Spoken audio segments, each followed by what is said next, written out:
Hi Sharvani మాట్లాడుతున్నానండి, Sharvani garden నుంచి. ఇదిగో ఈ మొక్కలు ఇలా కడుతున్నానండి. ఇవన్నీ పడిపోతున్నాయి, బరువు ఎక్కువ. ఇదిగో కాయలు పూత కాయ అంతా దిగుందండి, బరువు పడిపోతుంది. అందుకోసంగా కడుతున్నానండి వీటిని.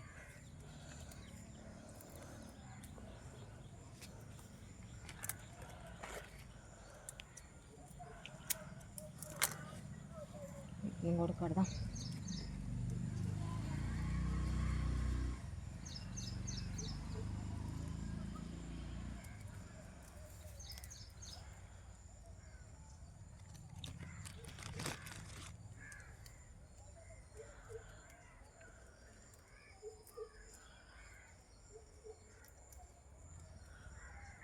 ఇలా కడితే సపోర్టు చక్కగా వస్తాయండి ఇవి. ఇక్కడ ఒక మిరప చెట్టు వేసి ఉన్నాను. ఇగో పూత, ఇది పెద్ద మిరప అండి, పెద్ద కాయల చెట్టు ఇది. అది కూడా కడదాం.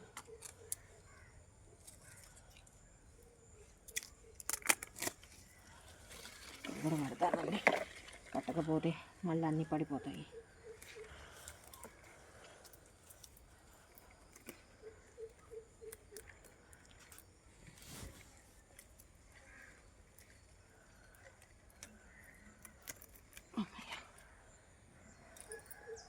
ఇవి చెట్లు వేయటం సుఖం కాదండి, వీటిని చాలా జాగ్రత్తగా పెంచుకొని రావాలి.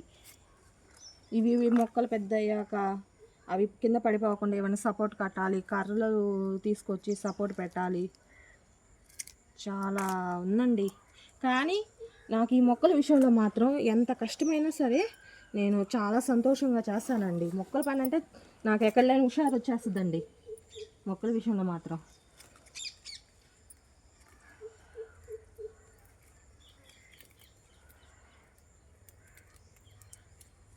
ఆశ కూడా నాకు ఇసుగా అనిపించదు మొక్కల విషయంలో మాత్రం.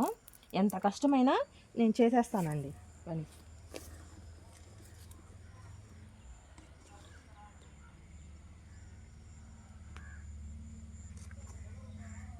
ఆ సైడ్ కూడా కదా, ఇక్కడ కూడా టమాటా చెట్లు వేసానండి. ఇగో వీటికి కూడా కర్రలు పెట్టాలి, పూత వస్తుంది.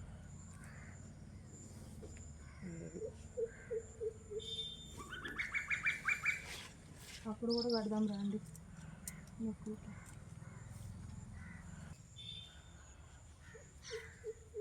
ఇక్కడ కూడా పూత వచ్చేసిందండి. అంత గందరగోళంగా అయిపోతుంది, చిందరవందరగా కట్టకపోతే అంతా ఇల్లు మిరప చెట్ల మీద పడిపోతుంది.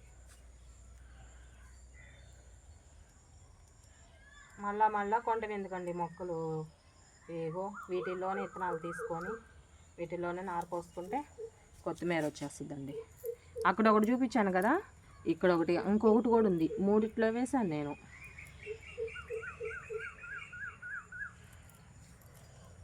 దీనికి ఏమైనా కర్ర సపోర్ట్ పెడితే నిలబడద్దండి ఇది, లేకపోతే పడిపోద్ది. బాగా విత్తనాలు చాలా వచ్చినాయి కదండి, ఇంకా మూడిట్లో పోసుకోవచ్చండి ఇవి విత్తనాలు.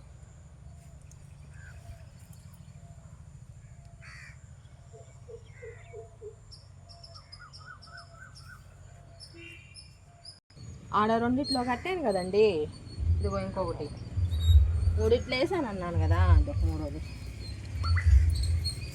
ఇవన్నీ కట్టకపోతే చిందరవందరగా అయిపోతున్నాయండి, విత్తనాలన్నీ రాలిపోతాయి. ఇట్లా కట్టామంటే కొంచెం బాగా విత్తనాలు వస్తాయి. ముదిరాక ఇవే నారు పోసుకోవచ్చండి.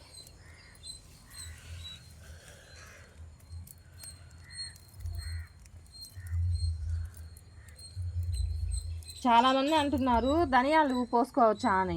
ధనియాలకు రాదండి కొత్తిమీర, ఇవి సన్న ధనియాలు. కొత్తిమీర విత్తనాలు అంటేనే విడిగా ఇస్తారండి, అవి మాత్రమే వస్తాయి కొత్తిమీర. మామూలుగా కూరలు వేసుకున్న ధనియాలు అయితే రావండి. నేను ఎన్నో మాటలు ట్రై చేశాను కానీ రాలా. ఇవి బయట కొనుక్కొచ్చి వేశాను, వీటిల్లోనే ఈ విత్తనాలు వచ్చినాయండి. వీటి కోసంగానే ఉంచాను. ఇవి బాగా ముదిరితే తీసి టబ్బుల్లోనే పోసేస్తాను. టమాటా చెట్లు ఎన్ని వచ్చినాయో చూద్దాం రండి. ఇక్కడ ఒకటి, ఇక్కడ ఒకటి, ఇదిగో ఇక్కడ ఇది చిన్న చెట్టు ఇట్లా అండి వేసాను. వెళ్దాం రండి.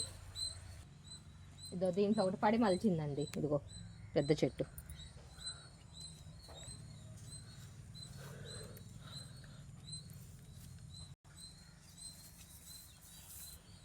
పడి మలిచింది, అందుకోసంగా నేను ట్రబ్బులు వేసాను. ట్రబ్బులు అయితే బాగా వస్తుంది. దాన్ని కింద వేస్తే రావట్లా ఏంటో కూరగాయల చెట్లు, అందుకోసంగా నేను ట్రబ్బుల్లో వేయాల్సి వచ్చింది మొక్క. ఈ మామిడి మలిచి ఉంటే వీటి ట్రబ్బులు వేసానండి. ఇవితో వాకిలికి మండలు కట్టాలని అందుకోసంగా నేను వేసానండి దీంట్లో.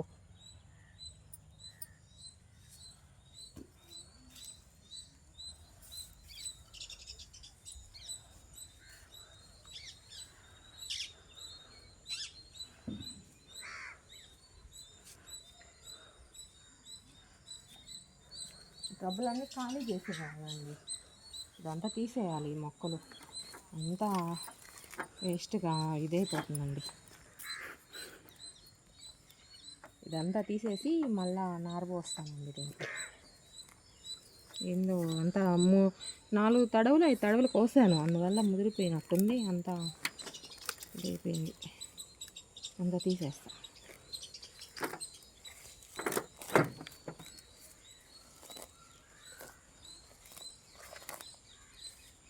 కొన్ని మొక్కలు ఉంచి కొన్ని తీసేస్తా. ఇంట్లో వేసేస్తానండి. ఒకవేళ వస్తాయి లేకపోతే లేదు.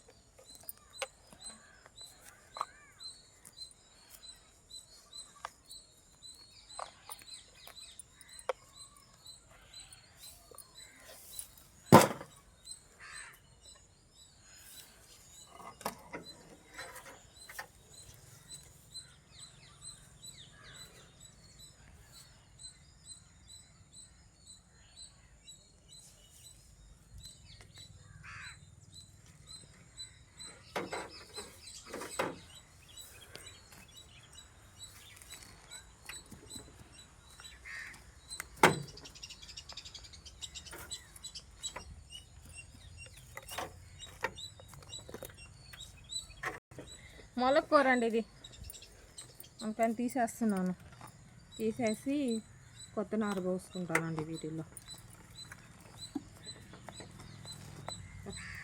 గందరగోళంగా ఉంది.